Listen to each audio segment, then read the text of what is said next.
Hey guys, welcome back to my channel. So today I will show you how to answer this one. So we have the formula in here.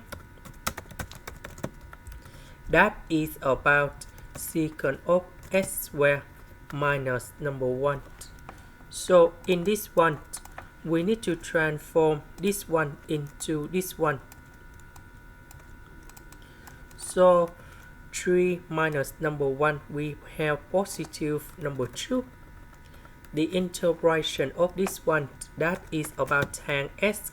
Number 2, that is about 2s. And then we put the bounds from 0 to b over 4.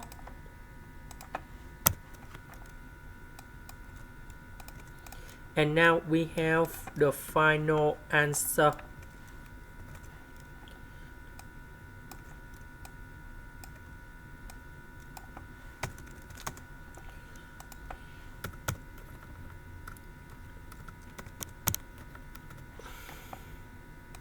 So we have number 1 minus 1 plus b over 2. This is the end.